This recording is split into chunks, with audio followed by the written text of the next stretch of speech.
आर्यन नगर एक विशाल राज्य था जहाँ पर धर्मदास नाम का व्यापारी रहता था, जिसकी दो बेटियां थी, मालती और ललिता। एक दिन धर्मदास ने दोनों बेटियों को बुलाया। बेटियों, जीवन में सबसे बड़ी पूंजी सत्य और विश्वास है। धन खो जाए तो फिर से मिल सकता है, पर एक बार चरित्र चला जाए तो फिर लौटकर नहीं आता। पिताजी, मैं आपकी बात को हृदय में रखूंगी और हमेशा इसे याद भी रखूंगी। लेकिन पिताजी, आज के समय में चालाकी भी जरूरी है। अगर हम जरा भी भोले बने तो लोग हमें मूर्ख समझते हैं। बेटी, बुद्धि तब तक वरदान है जब तक उसमें कपट ना हो, लेकिन उसमें कपट घुल जाए तो वही बुद्धि विनाश का कारण बनती है। दोनों बहनों ने पिता की बात सुनी, पर मालती के मन में चालाकी की लौ और तेज हो गई। फिर कुछ समय बाद आर्यन नगर में वसंतोत्सव का आयोजन हुआ। सभी व्यापारी और कारीगर अपनी वस्तुएं बेचने आए। धर्मदास ने भी अपनी दोनों बेटियों को मेले में भेजा। वहां मालती की नजर एक वृद्ध सुनार पर पड़ी। वो अपनी छोटी सी दुकान पर सुंदर हार बेच रहा था। दीदी, देखो यह हार कितना सुंदर है। अगर मैं चाहूँ तो बिना दाम दिए इसे पा सकती हूँ। पागल मत बन बहन, ये गलत है।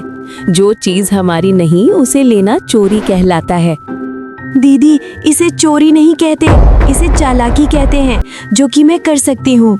मालती सुनार के पास गई और मीठी बोली में बोली, बाबा, मेरी माँ बहुत बीमार है।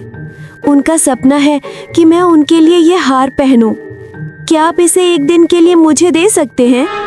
बिटिया, तेरा चेहरा सच्चाई से भरा है। ले जा, पर कल अवश्य इसे लौटा देना।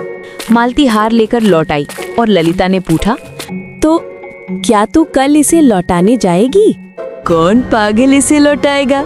वो भी इतना सुंदर हार किस्मत से मिला है, किस्मत में ही रख लूंगी, समझी?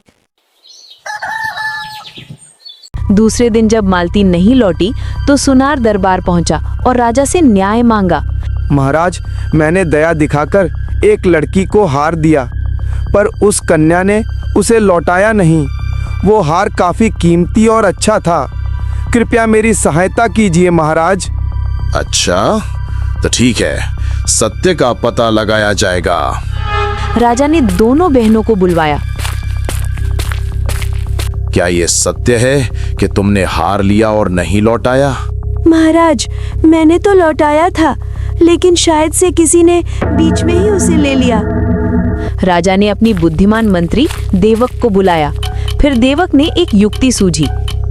महाराज, यदि यह कन्या सच्ची है तो यह पवित्र अग्नि में हाथ रखे। यदि असत्य बोलेगी तो अग्नि स्वयं उसका भेद खोल देगी। ऐसा सुनते ही मालती कांप उठी। सत्य छिपा न सका। वो रो पड़ी और सब कुछ स्वीकार लिया।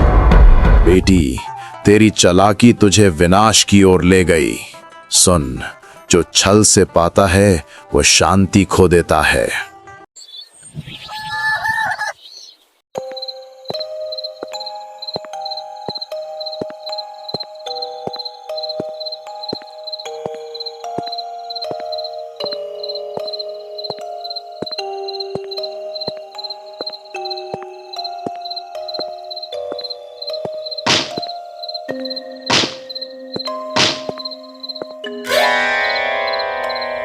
कुछ माह बाद एक और घटना घटी।